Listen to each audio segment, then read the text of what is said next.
Victor Feguer, was the last federal inmate executed in the United States before Timothy McVeigh, and the last person put to death in the state of Iowa. The Michigan native Victor Harry Feguer, born in 1935, in St. John's, Michigan, drifted into Dubuque, Iowa, in the summer of 1960, renting a room at a decrepit rooming house in town. On the night of July 11th, he phoned Edward Bartles seeking help for a woman he claimed needed medical attention. The courts believed that the doctor was chosen at random from the local Yellow Pages. Edward Roy Bartles, 34 years of age, was a physician engaged in general practice in Dubuque, Iowa. He left his home on Monday evening, July 11, 1960, in response to a telephone request for medical assistance. He did not return. His body was found on the early morning of July 21 in a wooded rural area some 5 miles across the Mississippi River in Illinois. He had been killed by a bullet which entered the back of his head. Feguer kidnapped the 34-year-old husband and father and murdered him in Illinois with a single gunshot to the head. Several days later, Feguer was arrested in Montgomery, Alabama, attempting to sell the doctor's car. By crossing state lines, Feguer had committed a federal offense. Dr. Edward Bartles noted the address, 1134 Locust Street, Milwaukee, and called over his shoulder to his wife Ruth, house call, and writing a note which reads, "I might be gone for some time."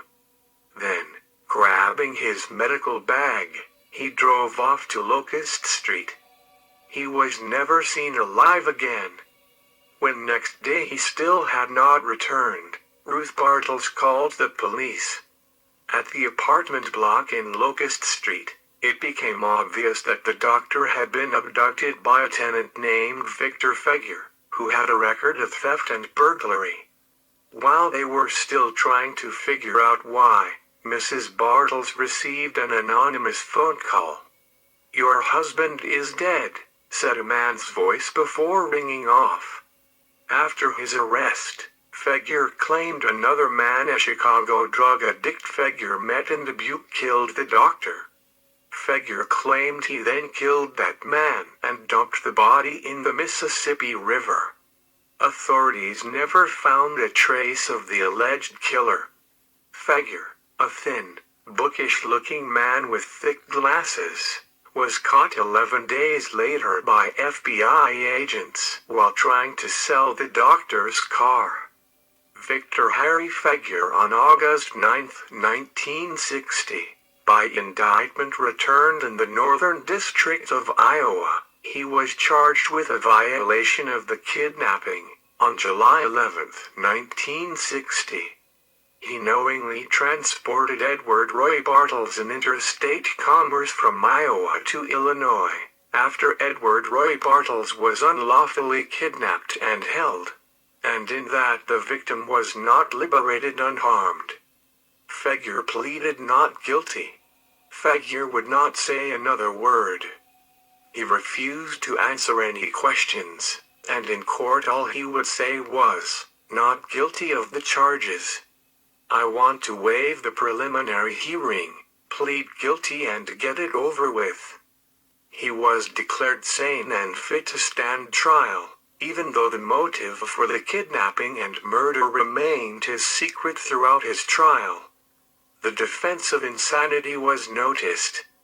The jury trial from March 1 to 12, 1961, resulted in a verdict of guilty and, in the jury's recommendation that the defendant be punished by death. Victor Feguer was held at the federal penitentiary at Leavenworth, Kansas. He was taken back to Iowa because Leavenworth was not set up at the time to perform executions. On March 5, 1963, Feguer was taken to the Iowa State Penitentiary at Fort Madison, Iowa, and placed in the state's death row to await execution. He remained there for the next 10 days until his execution was carried out. He spent those 10 days quietly.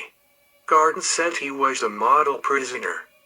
For his last meal, Feguer requested a single olive with the pit still in it. He told guards he hoped an olive tree would sprout from his grave as a sign of peace. On March 14, 1963, Feguer sat in an all-night vigil with a Roman Catholic priest. Between 4 and 5 in the morning of March 15th, Feguer was given a new suit for his execution.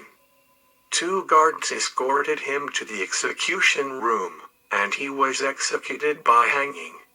The witnesses included an Associated Press journalist and John Elley, then a member of the Iowa House of Representatives, whose witnessing of the execution reinforced his opposition to the death penalty, leading him to work to abolish the state death penalty in Iowa, which occurred in 1965, but which had no effect on the federal law under which Feguer had been executed. After Feguer was pronounced dead, authorities found the pit from the olive in one of his suit pockets. The body was removed by a local funeral home. Feguer's death certificate listed execution, fracture cervical spinal column, as the cause of death. Feguer was buried in an unmarked grave in Fort Madison City Cemetery in Iowa wearing a second new suit that was provided for his burial. Victor Feguer would be the last person to be executed in Iowa. After Feguer's death, it would be nearly 40 years until the next federal execution, that of Timothy McVeigh, carried out on June 11, 2001, in TROUGH, Indiana. Iowa abolished capital punishment for all crimes in 1965. Over the years, several attempts have been made to reinstate the death penalty in Iowa. This became a major issue in the 1994 election, as a young girl had recently been murdered, as well as in 2005 after the murder of another young girl. However, the legislature declined to reinstate the death penalty. Previous Iowa Governor Tom Vilsack made it clear that he would veto legislation that would restore the death penalty, even if it would only be on a limited basis. As of 2020, Iowa is one of 22 U.S. states to have completely abolished capital punishment. Thank you for watching Death Row.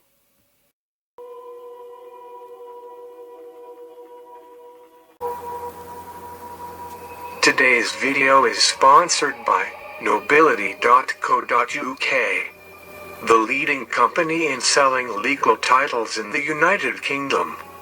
Get a 10% discount in any purchase by mentioning Death Row.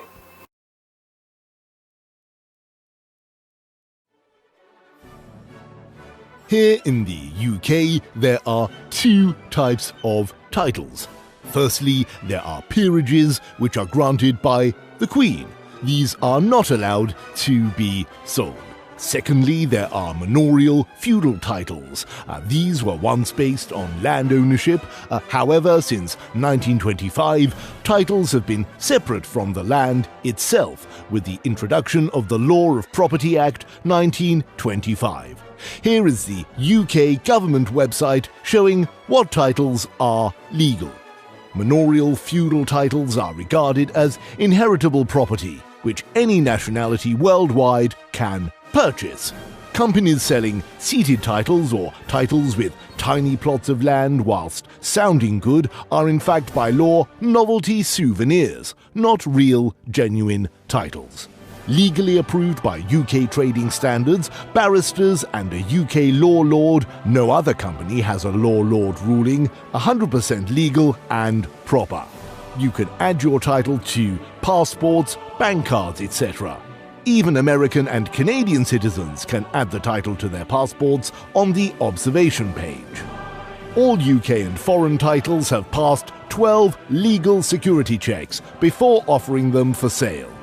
Buy with confidence from the #1 title broker in the world, established 1996. Compliant with Privacy Data Protection Act 2018, the Honours Prevention and Abuses Act and Law of Property Act 1925. All processed through UK solicitors. Strictly private and confidential.